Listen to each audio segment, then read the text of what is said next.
आत्मीय भाइयों एवं बहनों, पुस्तक सफल जीवन की दिशाधारा, विषय अनुशासन और नियमितता। आइए आपको आगे बताते हैं। नियमितता मानवीय प्रगति के मार्ग में अत्यंत छोटी किंतु अत्यंत भयानक बाधा है अनियमितता की आदत।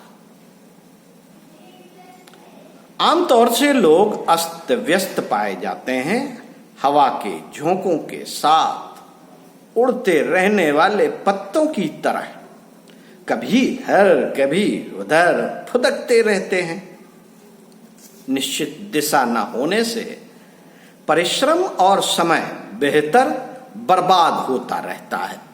धीमी चाल से चलने की स्वल्प क्षमता रखते हुए भी सतत प्रयत्न से कछुए ने बाजी जीती थी और बेतरतीब उछलने पटकने वाला खरगोश अधिक क्षमता से संपन्न होते हुए भी पराजित घोषित किया गया था।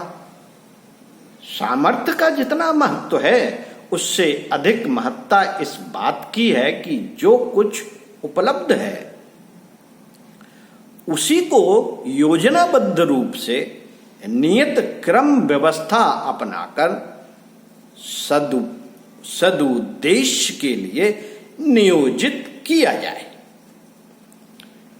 जो ऐसा कर पाते हैं वे ही क्रमिक विकास के राजमार्ग पर चलते हुए उन्नति के उच्च शिखर तक पहुंचते हैं।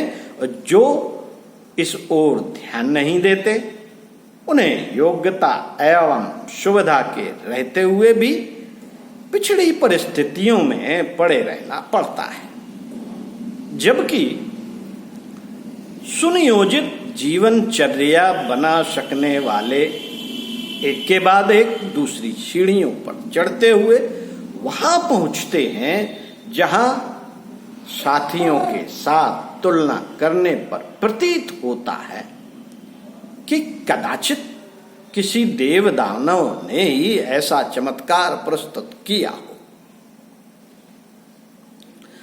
पर वास्तविकता इतनी है कि प्रगतिशीलता ने नियमितता अपनाई, अपने समय, श्रम और सदचिंतन को एक दिशा विशेष में संकल्प पूर्वक नियोजित किया। इसके विपरीत दुर्भाग्य का पश्चाताप उन्हें सहन करना पड़ता है जो लंबी योजना बनाकर उस पर निश्चय पूर्वक चलते रहना तो दूर अपनी दिनचर्या बनाने की आवश्यकता नहीं समझते और बहुमूल्य समय को ऐसे ही आलस्य प्रमाद की अस्त व्यस्तता में गंवाते रहते हैं। कहते हैं कि लक्ष्य और क्रम बनाकर चलने वाली चींटी पर्वत शिखर पर जा पहुंचती है, जबकि प्रमादी गरुण ऐसे ही जहां तहां पंख फड़फड़ाता और बीट करता दिन गुजारता है। अच्छी बातों में सर्वप्रथम मानने योग्य है नियमितता। समय और कार्य की संगति बिठाकर योजनाबद्ध दिनचर्या बनाने और उस पर आरूढ़ रहने का नाम नियमितता है। उसके बन पड़ते ही दुश्चिंतन करने के लिए, सदचिंतन करने के लिए एक दिशा मिलती है। व्यवस्थित कार्यक्रम बनाकर चलने से शरीर को संलग्न रहने की इच्छा रहती है तथा प्रवीणता मिलती है। फलतः सूझबूझ के साथ निश्चित किया गया कार्यक्रम सरलता और सफलता पूर्वक संपन्न होता चला जाता है। साथियों, आदतों का सुधार सबसे बड़ा पराक्रम। विचार दिशा देते हैं, पर सामर्थ्य आदतों से बनती है। वे ही मनुष्य को किसी निर्धारित दिशा में चलने के लिए न केवल प्रेरणा देते हैं, वरन कई बार तो उसे वे अपने अनुरूप करा लेने के लिए व्यवस्था कर देती हैं, भले ही परिस्थितियां अनुकूल न हो। नशेबाजी जैसी आदतें इनका उदाहरण है। आदतें आसमान से नहीं टपकती।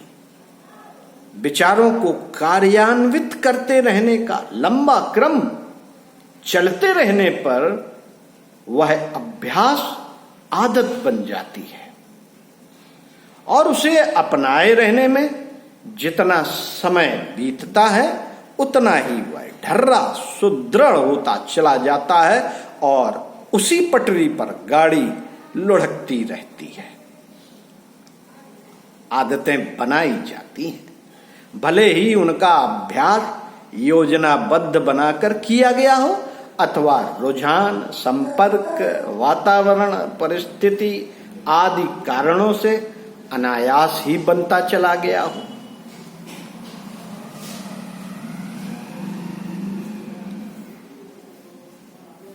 वे आदतें ही मनुष्य का वास्तविक व्यक्तित्व या चरित्र होता है। मनुष्य क्या सोचता है, क्या चाहता है, इसका अधिक मूल्य नहीं। परिणाम तो उन गतिविधियों से ही निकलते हैं जो आदतों के अनुरूप क्रियान्वित होती रहती हैं। प्रतिफल तो कर्म ही उत्पन्न करते हैं और वे कर्म अन्य कारणों के अतिरिक्त प्रधानतया आदतों से प्रेरित होते हैं। जिस क्रम से आदतें अपनाई जाती हैं उसी रास्ते उन्हें छोड़ा या बदला जा सकता है। रुझान, संपर्क, वातावरण, अभ्यास आदि बदला जा सके तो कुछ दिन हैरान करने के बाद आदतें बदल सी जाती हैं। कई बार प्रबल मनोरथ के सहारे उन्हें संकल्प पूर्वक एवं झटके से भी उखाड़ा जा सकता है, पर ऐसा होता बहुत ही कम है। बाहर की अवांछनीयताओं से जूझने के लिए अनेक उपाय हैं, पर आंतरिक दुर्बलता से एक बार ही गुथ जाना और उन्हें पछाड़ कर ही पीछे हटना किन्हीं मनस्वी लोगों के लिए ही संभव होता है। दुर्बल मन वाले तो छोड़ने पकड़ने, आगे बढ़ने पीछे हटने के कुचक्र में ही फंसे रहते हैं। अभीष्ट परिवर्तन न होने पर उनका दोष जिस तिस पर मढ़ते रहते हैं। किंतु वास्तविकता इतनी ही है कि आत्म परिष्कार के लिए सत प्रवृत्तियों के अभ्यस्त बनने के लिए सुदृढ़ निश्चय के अतिरिक्त और कोई उपाय है ही नहीं। जिन्हें पिछड़ेपन से उबरने और प्रगतिशील जीवन अपनाने की वास्तविक इच्छा हो, उन्हें अपनी आदतों का परिवीक्षण करना चाहिए और उनमें से जो अनुपयुक्त हों उन्हें छोड़ने, बदलने का सुनिश्चित निर्धारण करना चाहिए। सौभाग्य निर्माता प्रगतिशील महामानवों में से प्रत्येक को यही उपाय अपनाना पड़ता है। पराक्रम में सबसे अधिक महत्व का यह है जिसमें अपनी अनगढ़ आदतों को सुधारने का श्रेय पाया जा सके, बाहरी संघर्षों से जूझने और कठिनाइयों को हटाने में दूसरे लोग भी सहायता कर सकते हैं और परिस्थिति बस श्रेय भी मिल सकता है, किंतु अपनी अनुपयुक्त आदतों को बदलना मात्र अपने निजी पुरुषार्थ के ऊपर ही रहता है। इसलिए उसे प्रबल पराक्रम की संज्ञा दी गई है और ऐसे लोगों को सच्चे अर्थों में शूरवीर कहा गया है। एक गीत बड़ा अच्छा है, आदत बुरी सुधार लो, बस हो गया भजन, आदत बुरी सुधार लो। साथियों, आदत आदत आदत बुरी आदत अगर सुधार ली तो ईश्वर की कृपा प्राप्त कर ली, और बुरी आदत बना ली तो ईश्वर से दूर हो गए।